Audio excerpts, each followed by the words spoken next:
Hello everyone, welcome back to my channel. This is Organic Farming Vlog. ನಾನು ಮತ್ತು ನನ್ನ friends ಇವತ್ತು organic ಫಾರ್ಮಿಂಗ್ಗೆ visit ಮಾಡೋದಕ್ಕೆ ಅಂತ ಹೋಗ್ತಾ ಇದ್ದೀವಿ. ಏನಕ್ಕೆ ಹೋಗ್ತಾ ಇದ್ದೀವಿ ಅಂತನಾ, ನಮಗೆ ಸೋಷಿಯಲ್ ಕನೆಕ್ಟ್ ಆ್ಯಂಡ್ ರೆಸ್ಪಾನ್ಸಿಬಿಲಿಟಿ ಅನ್ನೋ ಸಬ್ಜೆಕ್ಟ್ ಇದೆ. ಸೊ ಅದರಲ್ಲಿ 5 ಆ್ಯಕ್ಟಿವಿಟೀಸ್ನ ಮಾಡಿ ಪ್ರೆಸೆಂಟ್ ಮಾಡಬೇಕಿರುತ್ತೆ. ಸೊ ಅದರಲ್ಲಿ 3 ಕಂಪ್ಲೀಟ್ ಆಗಿತ್ತು, ಇನ್ನು 2 ಬಾಕಿ ಇತ್ತು. ಸೊ ನಾವು ಅದಕ್ಕೆ ಇವತ್ತು ಅದನ್ನು ಕಂಪ್ಲೀಟ್ ಮಾಡೋಣ ಅಂತ ಇಲ್ಲಿಗೆ ಬಂದಿದ್ವಿ. Organic farming and plantation or plant adaptation. So ಇವತ್ತು ನಾವು ಒಂದು ಪ್ಲ್ಯಾಂಟ್ ಅಡಾಪ್ಟ್ ಮಾಡ್ಕೊಳ್ಳೋಣ, ಜೊತೆಗೆ ಆರ್ಗ್ಯಾನಿಕ್ ಫಾರ್ಮಿಂಗ್ ಬಗ್ಗೆ ಇನ್ಫಾರ್ಮೇಷನ್ ತೊಗೊಳ್ಳೋಣ ಅಂತ ಇಲ್ಲಿಗೆ ಬಂದಿದ್ವಿ. ಸೊ ಫಸ್ಟಿಗೆ ನಾವು ಇಂಡೋರ್ ಪ್ಲ್ಯಾಂಟ್ಸ್ನ ವಿಸಿಟ್ ಮಾಡೋದಕ್ಕೆ ಬಂದ್ವಿ. ತುಂಬಾ ಚೆನ್ನಾಗಿತ್ತು ಏರಿಯಾ, ಮಾತ್ರ ತುಂಬ ಸ್ಪೇಷಿಯಸ್ ಆಗಿತ್ತು, ತುಂಬ ಲಾರ್ಜ್ ಆಗಿತ್ತು. ನಮಗೆ ಫುಲ್ ಕವರ್ ಮಾಡೋಕ್ಕಾಗಲಿಲ್ಲ ಆ್ಯಕ್ಚುಲಿ. ಇದೆಲ್ಲ ಡೆಸರ್ಟ್ ಪ್ಲ್ಯಾಂಟ್ಸ್, ಇಂಡೋರ್ ಪ್ಲ್ಯಾಂಟ್ಸ್ ಆಗಿರುತ್ತೆ ಇದೆಲ್ಲ. ಸೊ ದಿಸ್ ಇಸ್ ಅನನ್ಯ, ದಿಸ್ ಇಸ್ ಜಸ್ಟ್ ಅನನ್ಯ ಆ್ಯಂಡ್ ದಿಸ್ ಇಸ್ ನಿಧಿ. ನಾವು ಅದನ್ನು ನೋಡಿಕೊಂಡು ಇಂಡೋರ್ ಪ್ಲ್ಯಾಂಟ್ಸ್ನ ನೋಡಿಕೊಂಡು ಹೊರಗಡೆ ಬಂದ್ವಿ. ಸೊ ಅಲ್ಲೂ ಕೂಡ ತುಂಬಾ ಪ್ಲ್ಯಾಂಟ್ಸ್ ಇತ್ತು, food plants and decor plants, home plants, ಹಾಗೆ ತುಂಬ ಫ್ಲವರ್ ಪ್ಲ್ಯಾಂಟ್ಸ್, ಎಲ್ಲ ಥರ ಪ್ಲ್ಯಾಂಟ್ಸ್ಗಳು ಇತ್ತು. ತುಂಬ ವೆರೈಟೀಸ್ ಆಫ್ ಪ್ಲ್ಯಾಂಟ್ಸ್ ಇತ್ತು. ಸೊ ನೀವು ಆವಾಗಲೇ ನೋಡಿದ್ದು ಆ ಏರಿಯಾದು ಮ್ಯಾಪ್ ಆಗಿತ್ತು. ಅಷ್ಟು ದೊಡ್ಡದಾಗಿದೆ ಮ್ಯಾಪೇ ನೋಡಿದಂಗೆ ಎಲ್ಲ ಥರ ಪ್ಲ್ಯಾಂಟ್ಸ್ ಇತ್ತು. ಆ್ಯಂಡ್ ಏನಂದರೆ ಅಲ್ಲಿರೋ ಪ್ಲ್ಯಾಂಟ್ಸ್ ನೇಮ್ನ ನಮಗೆ ಪ್ರೊನೌನ್ಸೇ ಮಾಡೋಕ್ಕಾಗ್ತಾ ಇರಲಿಲ್ಲ, ಆ ಥರ ನೇಮ್ಗಳಿತ್ತು. ತುಂಬ ದೊಡ್ಡ ದೊಡ್ಡ ನೇಮ್ಗಳು, ವಿಚಿತ್ರ ನೇಮ್ಗಳೇ ಇದ್ದಿದ್ದು ಆ್ಯಕ್ಚುಲಿ. ಯಾಕಂದರೆ ಆ ಥರ, ಯಾಕಂದರೆ ಇಂಡೋ ಅಮೇರಿಕನ್, ನಾನು ನಿಮಗೆ ಹೇಳೇ ಇಲ್ಲ ಅಲ್ಲ ನೇಮ್ನ, ಸಾರಿ. ಈ ಪ್ಲೇಸ್ ನೇಮ್ ಬಂದು ಇಂಡೋ ಅಮೇರಿಕನ್ ಹೈಬ್ರಿಡ್ ಸೀಡ್ಸ್ ಅಂತ ಹೇಳಿ. ಸೊ ಅಮೇರಿಕನ್ ಅಂತ ನೇಮೇ ಬರ್ತಿದೆ ಅಂದರೆ ಪ್ಲ್ಯಾಂಟ್ಸ್ ಎಲ್ಲ ತುಂಬ ಆಲ್ ಓವರ್ ಕಂಟ್ರೀಸ್ ಅಲ್ಲಿ ಸಿಗೋವಂಥ ಪ್ಲ್ಯಾಂಟ್ಸ್ ಎಲ್ಲ, ಬೇರೆ ಬೇರೆ ಕಂಟ್ರೀಸಲ್ಲಿ ಸಿಗೋವಂಥ ಪ್ಲ್ಯಾಂಟ್ಸ್ ಎಲ್ಲ ಇಲ್ಲಿ ಸಿಗುತ್ತೆ ಅಂತ ಗೊತ್ತಾಗುತ್ತೆ. ಸೊ ಅದಕ್ಕೆ ನೇಮ್ ಕೂಡ ತುಂಬ ಡಿಫ್ರೆಂಟಾಗಿರುತ್ತೆ. ಸೊ ನಾವು ಈ ಫಾರ್ಮ್ನ 24 ಕಂಟ್ರೀಸಲ್ಲಿ ನೋಡ್ಬೋದು, 2 ಯೂನಿಯನ್ ಟೆರಿಟರೀಸಲ್ಲಿ ನೋಡ್ಬೋದು, ಮತ್ತು ಸಮ್ ಅರೌಂಡ್ 20 ಅಬೋವ್ ಸ್ಟೇಟ್ಸಲ್ಲಿ ಕೂಡ ಇದೆ. 40K ಪ್ಲಸ್ ವಿಲೇಜಸ್ಸಲ್ಲಿ ಕೂಡ ನಾವು ಈ ಫಾರ್ಮ್ನ ನೋಡ್ಬೋದು. ಅಷ್ಟೊಂದು ಕಡೆ ಇದೆ ಇದು. ಇಂಡಿಯಾ ಕೂಡ ಒಂದಾಗಿದೆ ಅದರಲ್ಲಿ. ಇಷ್ಟು ಚೆನ್ನಾಗಿದೆ. ನಮಗೆ ನೋಡ್ತಾ ಇದ್ವಿ, ಕಳೆದು ಹೋದ್ವಿ, ಹಾಗೆ ಕೆಳಗಡೆ ನೋಡ್ಕೊಂಡು ಹೋದ್ವಿ. ತುಂಬ ಬಿಸಿಲಿತ್ತು, ಮತ್ತು ಫುಲ್ ಕವರ್ ಮಾಡೋಕ್ಕಂತೂ ಆಗಿಲ್ಲ. ಹಂಗೆ ರಿಟರ್ನ್ ಬಂದ್ವಿ. ಅಲ್ಲೇ ಸ್ವಲ್ಪ ಫೋಟೋಸ್ ತೊಗೊಂಡ್ವಿ. ನಿಧಿ ಕೂಡ ಹಾಲ್ ಚಾನಲಿಗೆ ವ್ಲಾಗ್ ಮಾಡ್ಕೋತಾ ಇದ್ಲು.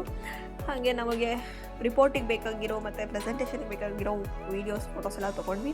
ದೆನ್ ಅಲ್ಲಿ ನೋಡಿದ್ದು ವಿಳ್ಯದೆಲೆ. ನಾನು ಮತ್ತು ನಿಧಿ ಮತ್ತು ನನ್ನ ಫ್ರೆಂಡ್ಸ್ ಎಲ್ಲ ಡಿಪೆಂಡ್ ಮಾಡ್ತಾಯಿದ್ವಿ, ನಾನು ವಿಳ್ಯದೆಲೆ ಅಲ್ಲ ಅಂತ, ಅವರೆಲ್ಲ ವಿಳ್ಯದೆಲೆನೇ ಅಂತ. ಬಿಕಾಸ್ ಸ್ಮೆಲ್ ಅದು ಡಿಫ್ರೆಂಟ್ ಆಗಿತ್ತು, ಮತ್ತು ಶೇಪ್ ಸ್ವಲ್ಪ ಡಿಫ್ರೆಂಟಾಗೇ ಇತ್ತು. ಅವ್ರು ಹೇಳ್ತಾಯಿದ್ರು ಆರ್ಗ್ಯಾನಿಕ್ ವಿಳ್ಯದೆಲೆ ಅಲ್ವಾ, ಅದಕ್ಕೆ ಆಗಿದೆ ಅಂತ. Okay, this all are desert plants. ನೋಡ್ತಾ ಇದ್ರೆ ತುಂಬ ಚೆನ್ನಾಗಿ ಅನಿಸ್ತಾ ಇತ್ತು. ನಿಜ ಡೆಸರ್ಟ್ಗೆ ಹೋಗೋದು ನಾವು ನೋಡೋಲ್ಲ, ಇಲ್ಲಂತೂ ಎಲ್ಲ ಥರ ಪ್ಲ್ಯಾಂಟ್ಸ್ ಇತ್ತು. ಇದ್ಯಾವುದು ಈ ಪ್ಲ್ಯಾಂಟ್ ನೇಮ್ ಅಂತೂ ನಂಗೆ ಗೊತ್ತಿಲ್ಲ. ಫ್ಲವರ್ಸ್ ಅಂತೂ ತುಂಬ ಚೆನ್ನಾಗಿತ್ತಂತ ಫ್ಲವರ್ಸ್ನ ತಗೊಂಡೆ, ವೀಡಿಯೋ ಮಾಡಿಕೊಂಡೆ. ನಾನಂತೂ ಆಲ್ಮೋಸ್ಟ್ ಬರೀ ಫ್ಲವರ್ಸ್ ಕಡೆನೇ ಸುತ್ತಾಡ್ತಾ ಇದ್ದೆ. ನನಗಂತೂ ನೋಡ್ತಾ ಇದ್ದರೆ ಎಲ್ಲನೂ ಬೈ ಮಾಡಬೇಕು ಅಂತ ಅನಿಸ್ತಾ ಇತ್ತು, ಬಟ್ ಬೈ ಮಾಡೋಷ್ಟು ಅಮೌಂಟು ಇರಲಿಲ್ಲ. ದೆನ್ ಅದು ಇಟ್ಕೊಳ್ಳೋದಕ್ಕೆ ನನ್ನ PGಯಲ್ಲಿ ಜಾಗನೂ ಇಲ್ಲ. ನನಗಂತೂ ತುಂಬ ಖುಷಿಯಾಯಿತು ಅಲ್ಲಿ ಹೋಗಿದ್ದಕ್ಕೆ. ತುಂಬ ವಿಷಯಗಳು ತಿಳ್ಕೊಂಡೆ ಆ್ಯಕ್ಚುಲಿ. ನನಗೆ ಪ್ಲ್ಯಾಂಟ್ಸ್ ಬಗ್ಗೆ ಅಷ್ಟು ಐಡಿಯಾ ಗೊತ್ತಿರಲಿಲ್ಲ. ಆ್ಯಂಡ್ ನಾವು ಇಲ್ಲಿ ವಿಸಿಟ್ ಮಾಡಿದ್ವಲ್ವ, ಏನಿದು ಈ ಬಿಲ್ಡಿಂಗ್ ಒಳಗಡೆ ಬಂದ ಮೇಲೆ ಅಲ್ಲೂ ತುಂಬ ಥರ ಪ್ಲ್ಯಾಂಟ್ಸ್ ಎಲ್ಲ ನೋಡಿದ್ವಿ. ನಮ್ಗೆ ಅವ್ರು ನೇಮ್ ಹೇಳ್ತಿರ್ಬೇಕಾದ್ರೆ ಅವ್ರು ಇಷ್ಟು ಆರಾಮ್ಸೆ ನೇಮ್ ಹೇಳ್ತಿದ್ರು ಅಂದರೆ ನಮಗೆ ನಿಜ ಆಗ್ತಾನೆ ಇರಲಿಲ್ಲ ನಮ್ಮ ಕೈಲಿ ಪ್ರೊನೌನ್ಸ್ ಮಾಡೋದಕ್ಕೆ. ಅಲ್ಲೆಲ್ಲ ಕಾಣಿಸ್ತಿಲ್ಲ, ಅದೆಲ್ಲ ಸೀಡ್ಸ್ ಪಾಕೆಟ್, ತುಂಬ ವೆರೈಟೀಸ್ ಆಫ್ ಸೀಡ್ಸ್ ಕೂಡ ಇತ್ತು. ಮತ್ತು ಅವ್ರು ಹೇಳ್ತಾಯಿದ್ರು ಹೆಂಗೆ ಯಾವ್ಯಾವ ಪ್ಲ್ಯಾಂಟ್ಸ್ನ ಹೆಂಗೆ ನಾವು ಕೇರ್ ಮಾಡಬೇಕಾಗಿರುತ್ತೆ, ಯಾವ ಥರ ನೋಡ್ಕೋಬೇಕಿರುತ್ತೆ, ಅದು ಹೇಗೆ ಬೆಳೆಯುತ್ತೆ, ಅದೆಷ್ಟು ಹೈಟಿಗೆ ಬೆಳೆಯುತ್ತೆ, ಮತ್ತು ಅದಕ್ಕೆ ನಾವು ಎಷ್ಟು ನೀರು ಹಾಕಬೇಕು, ಅದಕ್ಕೆ ಎಷ್ಟು ಸನ್ಲೈಟ್ ಬೇಕಾಗಿರುತ್ತೆ, ನಾವು ಇಂಡೋರಲ್ಲಿ ಇಟ್ಕೋಬೇಕಾಗುತ್ತಾ ಇಲ್ಲ ಹೊರಗಡೆ ಇಡಬೇಕಾಗತ್ತಾ, ಎಷ್ಟು ಬಿಸಿಲು ಬೇಕು, ಅದನ್ನು ಎಲ್ಲ ಪ್ರತಿಯೊಂದು ಇನ್ಫಾರ್ಮೇಷನ್ಸ್ ಕೂಡ ಕೊಡ್ತಾರೆ. ಅದನ್ನೆಲ್ಲ ನಾವು ತೊಗೊಂಡು ಹಾಗೆ ನಮ್ಗೆ ಯಾವ ಪ್ಲ್ಯಾಂಟ್ ಬೇಕು ಅಂತ ಆ್ಯಕ್ಚುಲಿ ಸರ್ಚ್ ಮಾಡ್ತಾಯಿದ್ವಿ. ನನ್ನ ಫ್ರೆಂಡ್ಸ್ ಎಲ್ಲ ಅಲ್ಲಿ ನಿಂತ್ಕೊಂಡು ಪ್ಲ್ಯಾಂಟ್ಸ್ ಬಗ್ಗೆ ಮಾತಾಡ್ತಾಯಿದ್ರು.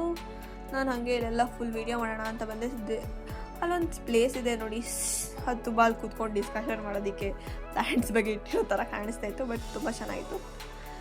ಫೈನಲಿ ನಾನು ಅವರೆಲ್ಲ ಡಿಸ್ಕಷನ್ ಮಾಡ್ತಾ ಇದ್ದಿದ್ದ ಪ್ಲೇಸಿಗೆ ಬಂದೆ. ದಿಸ್ ಇಸ್ ಅನನ್ಯ. ಅವಳು ಯಾವ್ಯಾವ ಸೀಡ್ಸ್ ಇದೆ ಅಂತ ನೋಡ್ತಾಯಿದ್ಲು, ಮತ್ತು ಅನನ್ಯ ಅನನ್ಯ ಕೃಷ್ಣ ಮತ್ತು ನಿಧಿ ಇಲ್ಲಿ ಡೆಸರ್ಟ್ ಪ್ಲ್ಯಾಂಟ್ಸ್. ಈ ಕ್ಯಾಕ್ಟಸ್ ನೋಡ್ತಾ ಇದ್ರೆ ನನಗೆ ಇದೇ ತೊಗೋಬೇಕಂತ ಅನಿಸ್ತಾ ಇತ್ತು. ಸೊ ನಾನು ಒಂದು ಕ್ಯಾಕ್ಟಸ್ ತೊಗೊಂಡೆ. ಮತ್ತು ಅನನ್ಯ ಬಂದು ಇಂಡೋರ್ ಪ್ಲ್ಯಾಂಟ್ ತೊಗೊಂಡು, ಸ್ನೇಕ್ ಪ್ಲ್ಯಾಂಟ್ ಅಂತ ಹೇಳ್ತೀವಿ ಅದಕ್ಕೆ. ಸೊ ಅದನ್ನು ತೊಗೊಂಡು, ಮತ್ತು ನಿಧಿ ಒಂದು ಪ್ಲ್ಯಾಂಟ್ ತೊಗೊಂಡು, but I can't knows. But finally adapt ಮಾಡಿಕೊಂಡು ಬಿಲ್ ಪೇ ಮಾಡಿ ಬಂದ್ವಿ. ಎಲ್ಲ 200 ಮೇಲೆ ಇತ್ತು ಪ್ಲ್ಯಾಂಟ್ಸ್ ಬಿಲ್ಲು ಅಮೌಂಟ್. ಫೈನಲಿ ಅಲ್ಲಿ ತುಂಬ ಬಿಸಿಲು ಇತ್ತು, ಹಾಗೆ ತುಂಬ ಹೊಟ್ಟೆ ಸಿಗ್ತಾಯಿತ್ತು ಅಂತ ನಿಧಿ ಊಟ ತಂದಿದ್ದು. ನಾವು ತಂದಿರಲಿಲ್ಲ ಹೋಗ್ತೆ ಅಂತ. ಸೊ ಹಾಟ್ ಬಾಕ್ಸ್ ಕಾಲಿಂಗ್ ಮಾಡಿಕೊಂಡು ಅಲ್ಲಿಂದ ಹೊರಟ್ವಿ. ತುಂಬಾ ಎಂಜಾಯ್ ಮಾಡಿದ್ವಿ, ತುಂಬಾ ಚೆನ್ನಾಗಿತ್ತು. Mind blowing experience.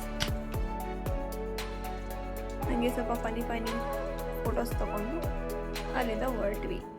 Thank you for watching.